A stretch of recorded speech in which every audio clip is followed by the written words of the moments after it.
Assalamualaikum warahmatullahi wabarakatuh. Perkenalkan, nama saya Kamalat Reza Arkia, dengan NIM 1020524300008 dari kelas TI 0701 Teknik Industri Kampus Surabaya. Nah, jadi adanya saya di sini akan mempresentasikan gitu ya, permasalahan dari stack coach ini menggunakan Determine Dynamic Programming, yang materinya diambil dari bukunya si Hiller gitu ya. Nah, apa sih stack coach problem ini? Jadi stack coach problem itu suatu permasalahan gitu ya, yang disusun secara khusus untuk dia tuh diilustrasikan fitur-fiturnya serta memperkenalkan terminologi yang ada dalam dynamic programming gitu. Apa sih latar belakang dari kasusnya stack coach ini ya? Jadi di sini nih kita disuruh cari keberuntungan gitu ya. Cari keberuntungan dari Missouri. Nah, dari Missouri ini dia pergilah ke California gitu. Pada abad pertengahan gitu ya. Pertengahan abad ke-19 gitu.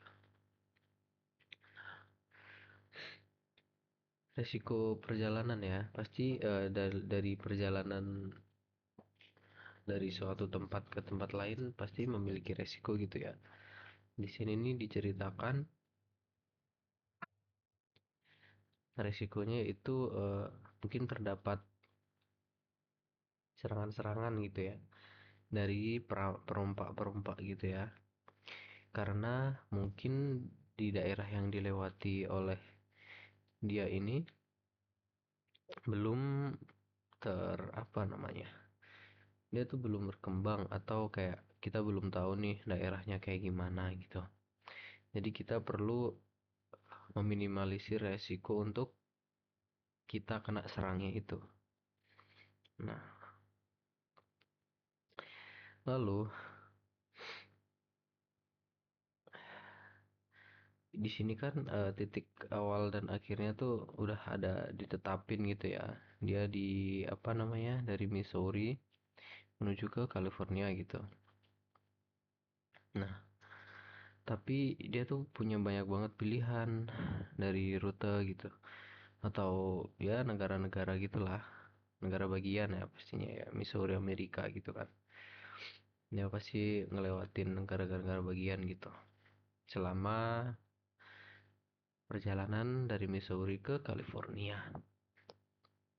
Nah, di sini nih ada total harganya gitu ya. Lalu di sini nih ada aliran diagram gitu. Diagram. Di setiap diagram ini eh, terdapat rute awal gitu ya. Rute awal kita ada di sini. Dan rute terakhir kita sampai ada di J, California di J, A-nya di Missouri. Nah, bulatan-bulatan yang lain ini merupakan pilihan-pilihan kita untuk transit gitu ya selama perjalanan seperti itu. Bisa dilihat dari harga-harganya juga ini, biaya-biaya tiap kita melewati rute tersebut. Nah, untuk sampai ke dari Missouri ke California, dia ini harus ngelewatin 4 gitu ya, 4 kali perjalanan gitu di sini. Dia harus melewati 4 kali perjalanan menggunakan ya kendaraannya gitu ya. Nah, ya sebagai kita sebagai orang yang paham gitu kan, atau ya kita pastinya udah ngerti lah ya di sini nih setiap rute ke rute pasti diperlukan biaya. Rute ke rute pasti diperlukan biaya. Nah, di dalam kasus permasalahan ini dia itu menggunakan biaya asuransi gitu ya. Ya, supaya kan tadi di awal sudah dijelaskan karena adanya adanya resiko untuk terserang gitu ya dari perampok misalnya. Jadi dia melihatnya tuh dari biaya asuransinya gitu, asuransi jalannya gitu. Jadi kalau rute itu aman, semakin aman rutenya gitu. Jadi asuransinya makin murah. Jadi dia nggak perlu bayar mahal-mahal kalau semisal dia terjadi apa-apa gitu ya. Seperti itu.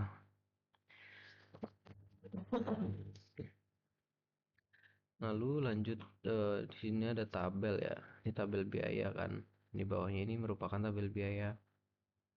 Di sini nih kita bisa ngelihat tuh biaya-biaya dari apa kota bagian, negara bagian atau kota ke kota lain gitu ya. Di sini sudah ada biaya-biayanya gitu, lengkap gitu.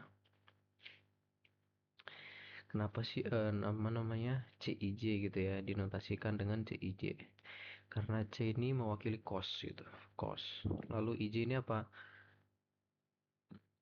IJ ini kayak seperti XY gitulah, gampangannya ya XY.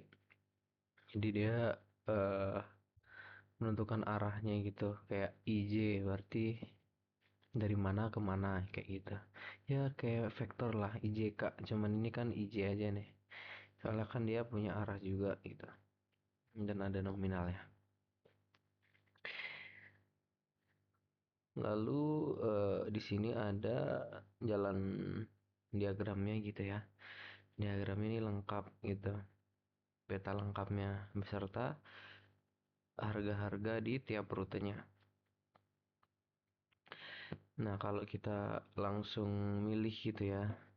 Kalau kita langsung milih dari harga termurah gitu misalnya. Dia tuh pasti ke A ke B 2, terus B ke F, B ke F 4, daripada B ke G kan 6. Sini 7. Jadi A, B ke F. Paling murah kan 2 tambah 4 6. Lalu F itu lanjut ke I. I itu berapa di sini? Kita lihat 3 ya. I 3 kan. Lalu I ke J paling murah. Ya, dia hanya ke J gitu.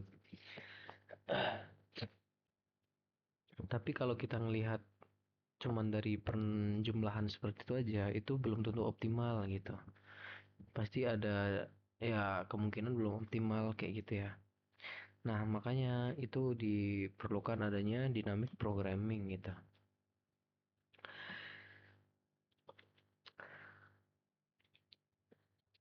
Karena di sini ada 18 kemungkinan rute gitu ya. Kalau kita ngitung satu-satu kan capek gitu ya. Banyak. Makanya kita perlu memecah dari masalah-masalah ini tuh, dari rute-rute ini, dia dibagi ter kayak jadi subbab gitulah, dia terbagi-bagi gitu. Lalu dia cara nyelesainnya itu mundur. Cara nyelesainnya itu mundur. Jadi dari bagian tujuan di tujuan akhir gitu ya, di mana itu tadi California sampai ke tujuan awal. Kok tujuan awal? Kembali ke awal gitu. Dan di sini kita ada formulasi-formulasinya. Jadi eh, kita pakai variabel keputusan gitu ya. Misal x1 nih, ini kemana gitu ya. Ini kan fungsi tujuannya ya. Ini fungsi tujuannya. Jadi kita bisa ditotal dulu nih biayanya. Jadi kita total dulu biayanya. Biaya saat ini ditambah dari biaya minimum ke tahap selanjutnya gitu. Jadi biaya sekarang berapa dan kita jumlahkan ke biaya selanjutnya yang lebih murah seperti itu. Nah, setelah itu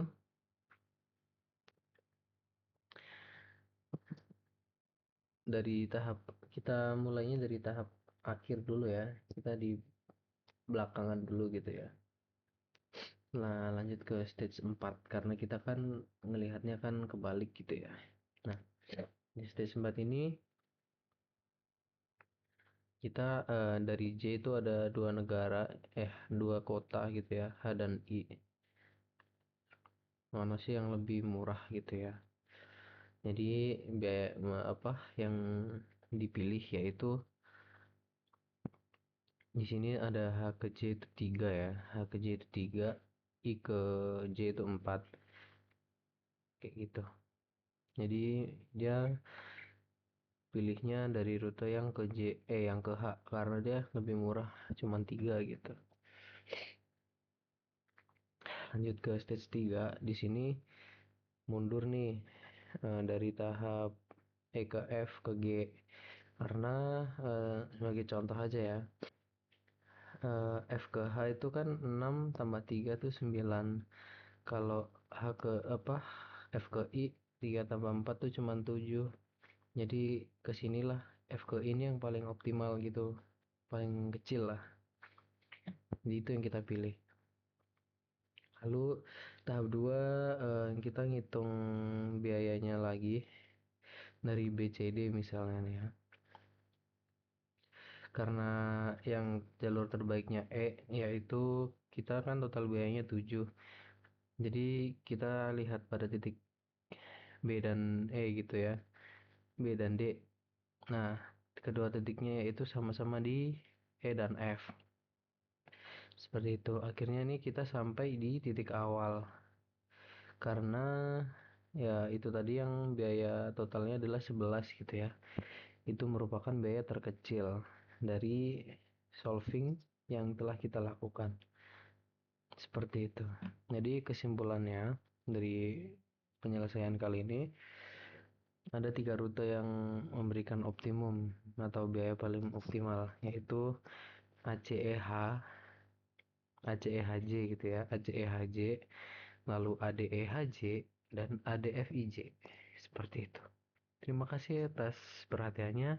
Sekian dari saya. Wassalamualaikum warahmatullahi wabarakatuh.